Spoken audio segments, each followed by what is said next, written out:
It is impossible to have a boss with little education. The president's son, Kevin, gave me a sneer. "That's right, you're fired," said the department head in a derisive manner.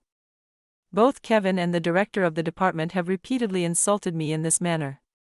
They make fun of me like it's their slogan whenever they see me. The one being told does not take it lightly.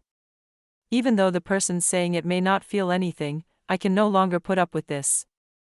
At such a company, I thought I'd make them regret making fun of me. I understand. I don't mind getting fired. With effect from today, I resign. I followed through on my plan. Mike Anthony is my name. I work at iFoods, a mid-sized food wholesale company. I have surpassed the age of 50 and am approaching 25 years of service. In retrospect, it seems like my life has fallen by so quickly. My dream since I was a young child was to become a professional boxer, influenced by my father. I joined a boxing gym as soon as I graduated from high school with the goal of becoming a professional fighter. While working part-time to support myself, I received a C-class license a year after I joined, having aced my first test. I could enter the professional ring with the license.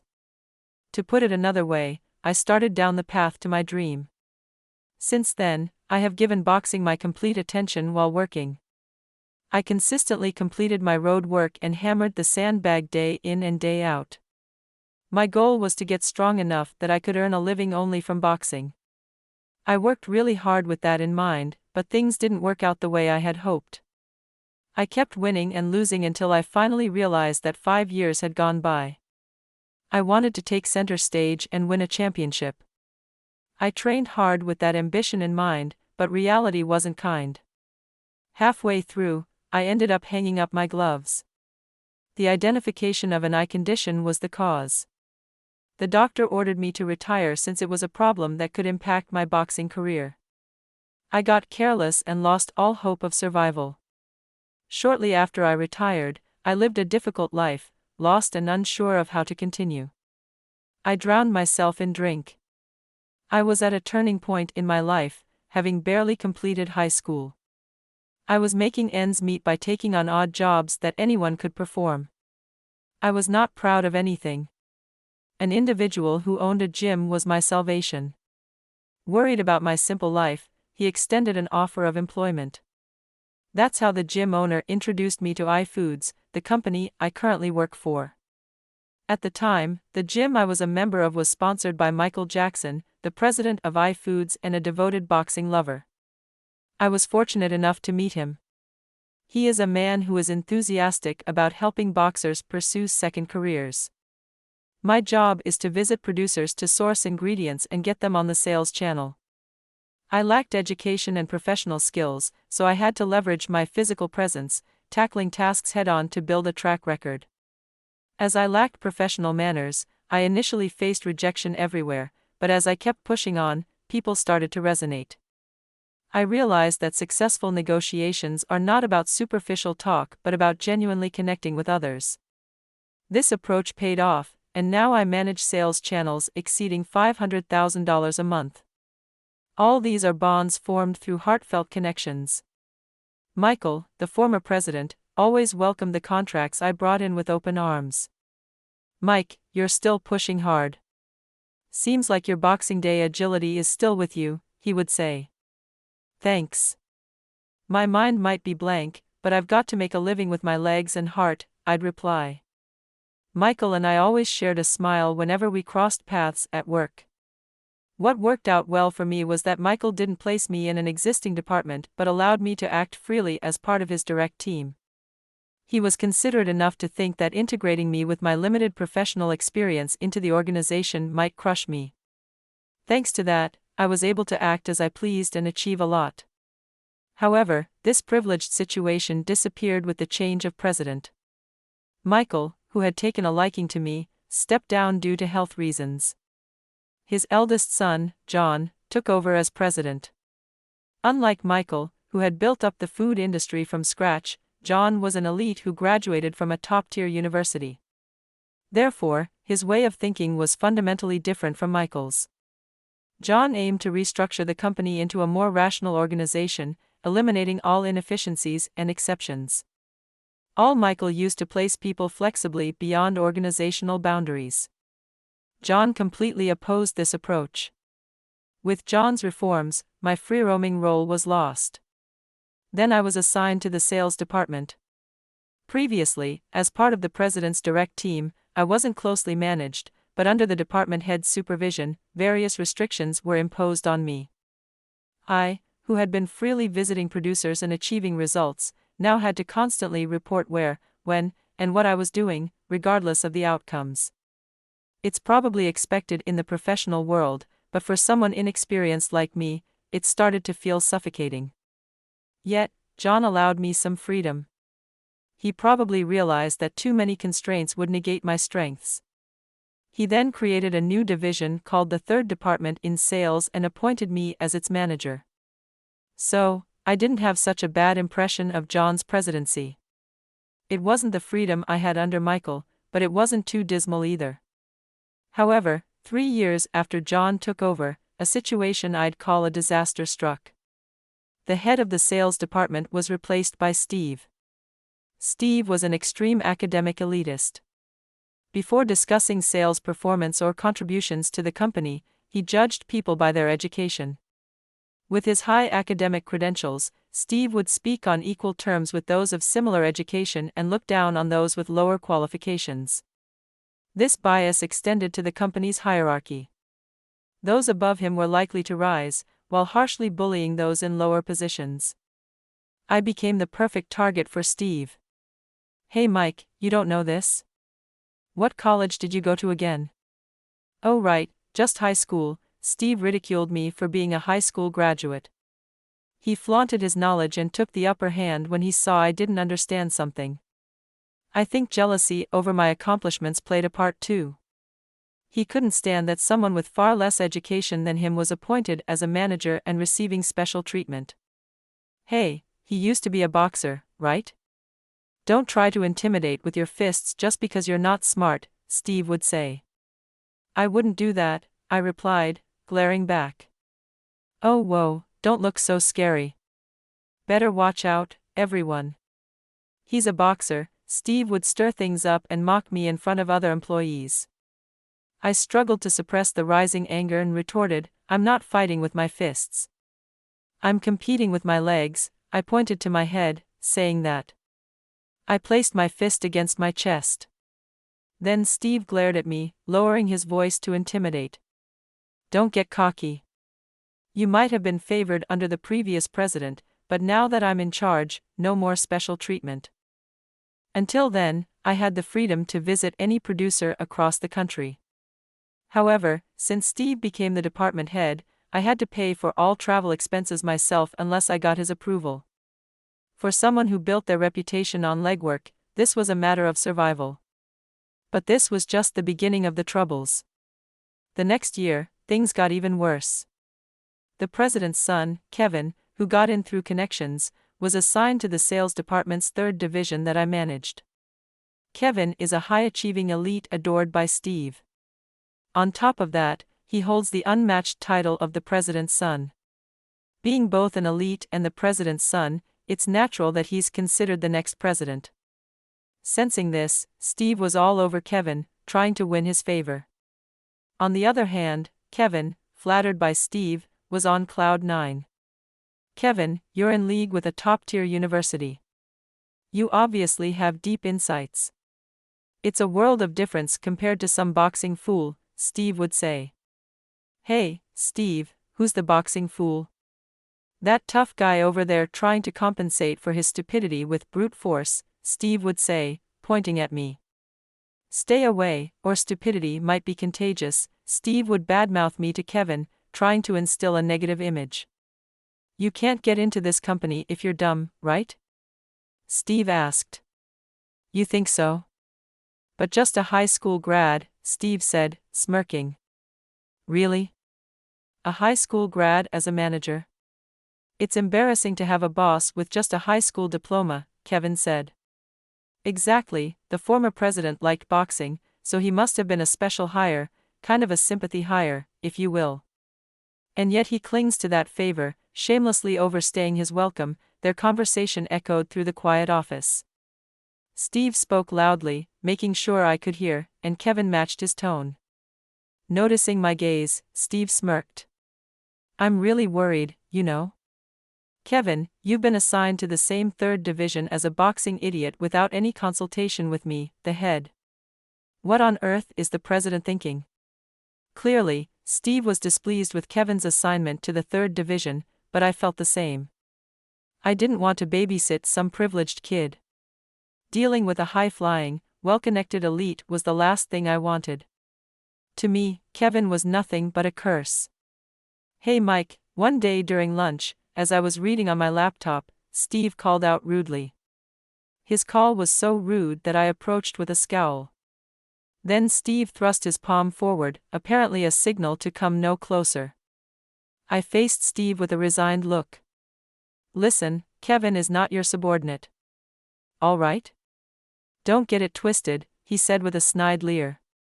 Next to him, Kevin gave me a small smile, catching my eye. I silently glared at Steve, then shifted my gaze to Kevin.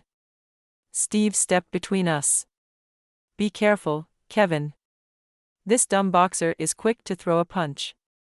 I felt my blood boil. It wasn't just an insult to me but to all boxers. I had never used my fists outside the ring, but I couldn't help thinking how satisfying it would be to land a solid punch on Steve's face. Such thoughts crossed my mind. Steve, thinking I wouldn't retaliate, continued to taunt me with arrogance. I knew I shouldn't take the bait, yet my fist itched to respond. But no, that would be the end of everything. I managed to suppress the rising anger and walked away. Since Kevin joined, Steve's harassment intensified daily. Travel expenses were no longer approved, and soon even self-funded trips were restricted. Furthermore, Steve proposed simultaneously lowering the purchase price from producers and raising the selling price to retailers. The plan was to buy cheap from the producers and sell high to the clients, aiming to make a hefty profit.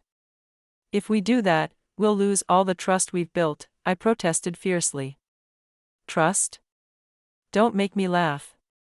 Those farmers and clients probably think they can fool you because you're uneducated. Steve's words fueled my anger, and I felt my temples throbbing. That's not true. Our producers take pride in their work. We must fairly evaluate and purchase their goods at a reasonable price. That's the role of a wholesaler, I countered with reason. But Steve was dismissive. Stop talking nonsense. That's not how you make money in business. It's all about outsmarting each other. The smart exploit the foolish. The deceivers win and the deceived lose. That's business for you. Steve was so focused on profit that he neglected the care needed for producers and retailers. A wholesaler that exploits and deceives loses trust and will eventually be ousted from the market. Steve didn't get that. Meanwhile, Kevin mocked my face-to-face meetings with producers and retailers. Meeting in person is so outdated. Everything can be done online now. You really are from the old school. I meet with producers to taste their products firsthand and understand the effort behind their flavors. It's about grasping hands with calloused fingers, seeing the wrinkles on foreheads, and sharing smiles, things only possible through personal interaction. I communicate and ensure that the retail stores understand the value of this work, I explained. Kevin may think everything can be done online, but I disagree. My views are in direct conflict with those of Steve and Kevin, and this further deteriorated the relationship between the two parties. Their contempt for me intensified, making it clear they wanted me out of the company. Finally, I reached my breaking point. As I was working in the office, the two of them approached as usual. A low-educated person shouldn't be a manager, Kevin said, looking down on me. Exactly, you're fired, Steve continued with a mocking tone. I had endured these insults time and again. While the one saying it might not feel anything, it's unbearable for the one on the receiving end. My mind was made up, and I was ready. I was done tolerating this company. I would make them regret ever looking down on me. Is that so? I said. Understood. I'll resign effective today. My straightforward resignation seemed to surprise Steve and Kevin, as they exchanged looks.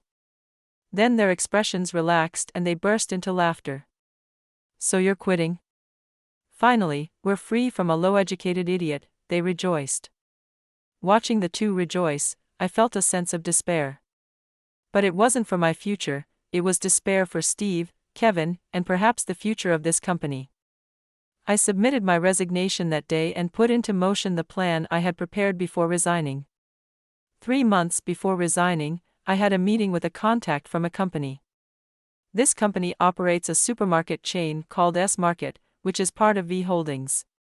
S-Market was the biggest client for iFoods, and I managed most of the sales channels there. Moreover, if you include group companies, over 50% of iFoods clients were under V Holdings. The person in charge at S-Market approached me.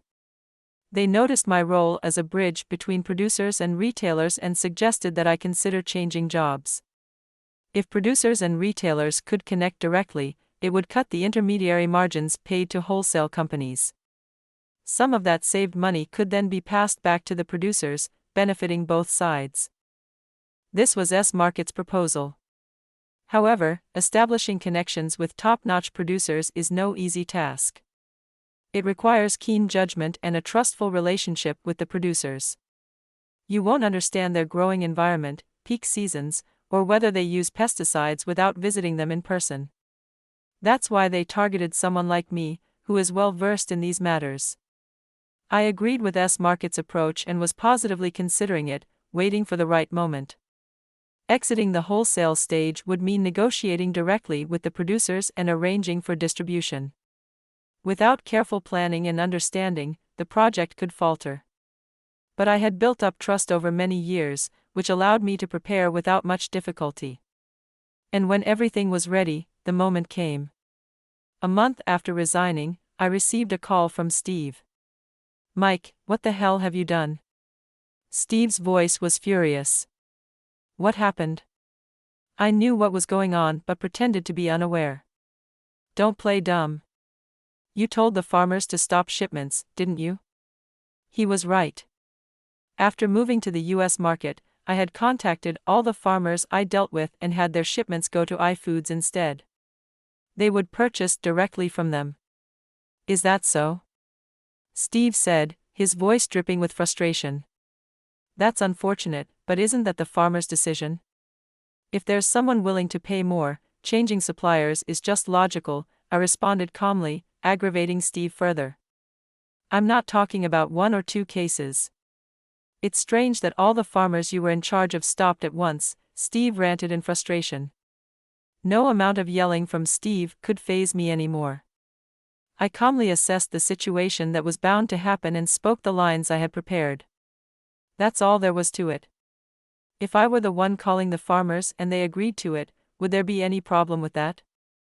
I asked coldly, and Steve could only groan in response. There was no issue here. The farmers I've worked with are free to decide where to supply their products.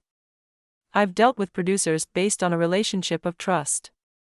There's no obligation for them to supply iFoods exclusively, I continued. You're out for revenge, huh?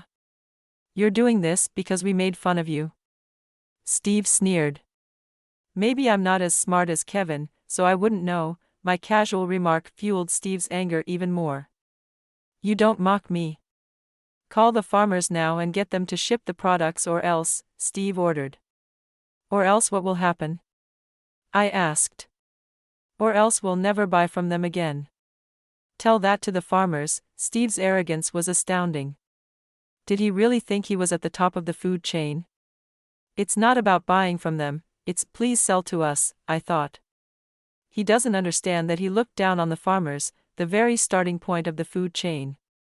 I can pass the message, but they might just say they'll never sell to you again, I said. My words made Steve even more agitated. You're pretty bold, aren't you? What, I have my ways too. There are plenty of farmers out there. Even if we don't buy directly from them, we can source products elsewhere. Your revenge means nothing to me. Steve's extreme arrogance made my stomach turn. There was no reaching him. To someone who thinks the world revolves around him, further discussion was pointless. Does your company have farmers willing to sell to you? And remember, the retailers we contract with have strict quality standards, I said, with an implication, and abruptly ended the call. Steve might say he's unbothered, but this was just a jab. I'm about to deal a decisive blow. I smirked at my silent phone. I could clearly see why iFoods was struggling with procurement.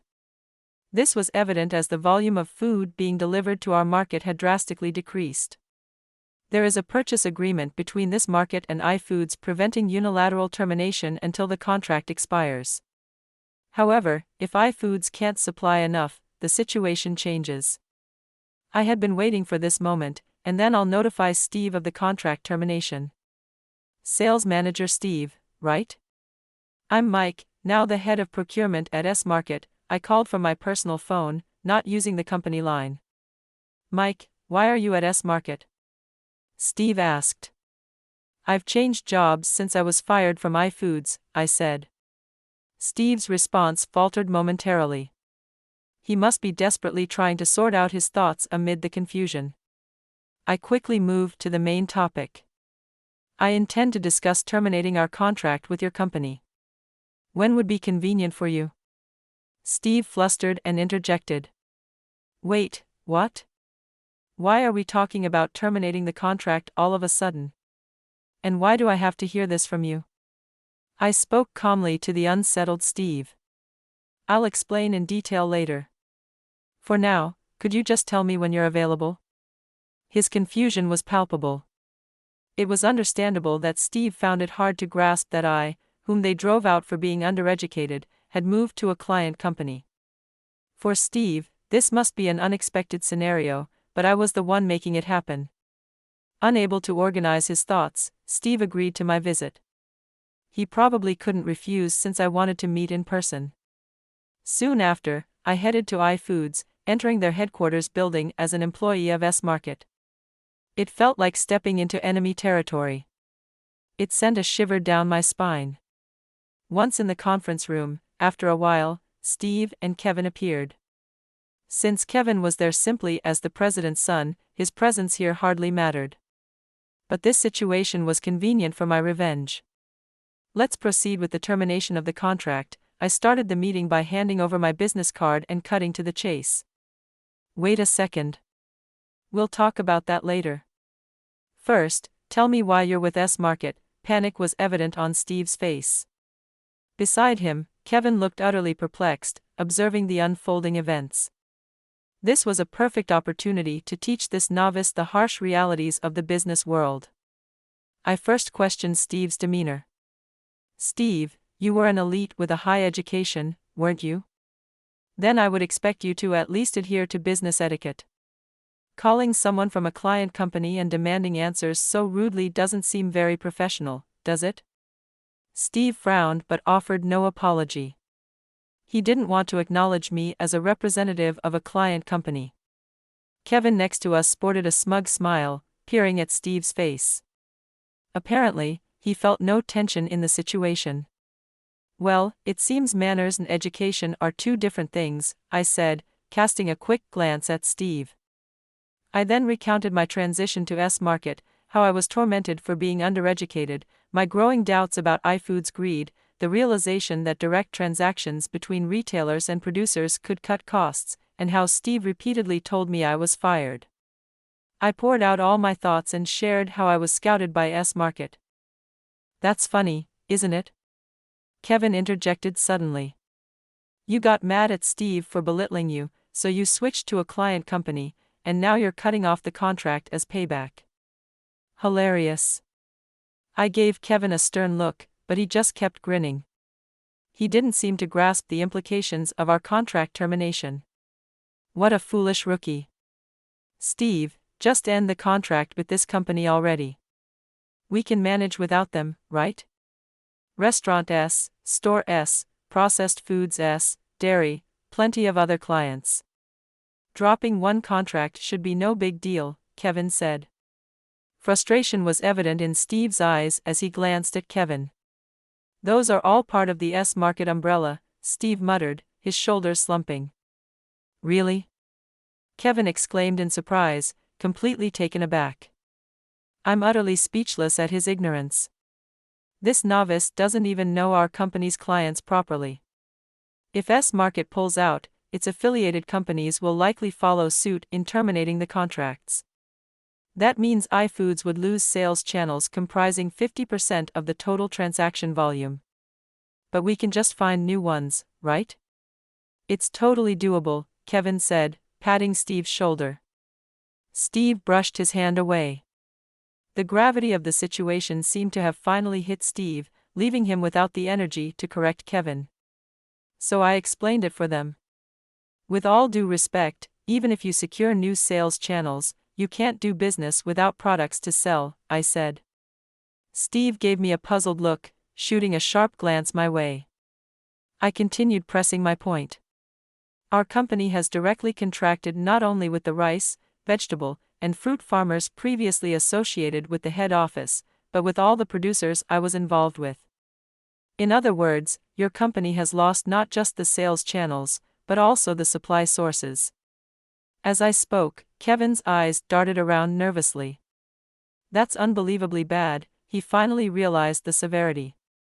Meanwhile, Steve burst out, Mike, are you that upset about being mocked for your education? I looked at Steve coldly. You only know how to hit others, never feeling the blow yourself. That's why you can say such terrible things without a second thought. But it's not just about being mocked for my education. I wouldn't have gone this far for that alone. What I couldn't forgive was Steve's despicable plan to exploit the producers and overcharge the retailers. Steve had said, business is about deceiving each other. The smart exploit the foolish. That's business. He had said that, claiming the tricksters win and the fools lose. I couldn't stand such blatant statements. Steve, you said business is all about deception, right? So I played the game by your rules. By cutting iFoods out, both our company and the producers benefit. It's a win-win. Suddenly, Kevin stood up, his eyes bloodshot.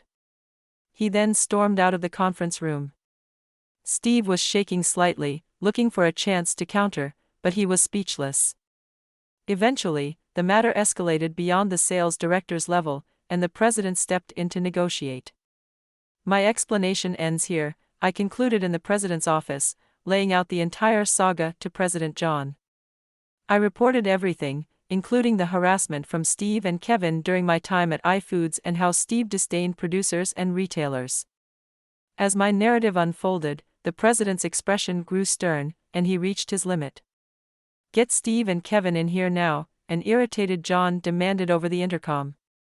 What have you done? Apologize to Mike right now. Upon their arrival, he rebuked them. His furious demeanor was almost too comic. I'm sorry, Steve cowed under his intensity. Kevin looked on with a detached gaze. Why should I? It's Steve's fault, isn't it? He's the one who upset the old man, Kevin said, uninterested. John approached Kevin, who showed no remorse. He stood squarely before him, grabbing his collar. His right hand was clenched into a fist. I quickly moved beside John and gently gripped his wrist. Let's stop this. Fists won't solve anything, I whispered to John. John looked deeply into my eyes and nodded slightly. Kevin apologized, he commanded in a low, soft voice, yielding to the intense pressure. Kevin apologized, Steve, I can't believe how foolish you've been. Be prepared to take responsibility for your actions. And Kevin, I overestimated you. I'm ashamed of how you've turned out, John sharply criticized them but suddenly stopped, overcome by a sense of futility. Then he turned his gaze toward me. I truly apologize. It was my mistake to have Steve in our most important sales division. I thought Kevin could become a sincere professional under a spirited businessman like you. It seems I overestimated my foolish son. I'm truly sorry. John apologized several times. He then quietly accepted the termination, signing the document. I expect some more notices from our affiliates soon. You should be prepared, I said. John nodded. Then he dismissed Steve and Kevin and turned to me. This is all my fault. I'll ensure Steve and Kevin face appropriate consequences. We'll likely suffer catastrophic damage, but we will rise again. I've learned from you about the right way to run a wholesale business.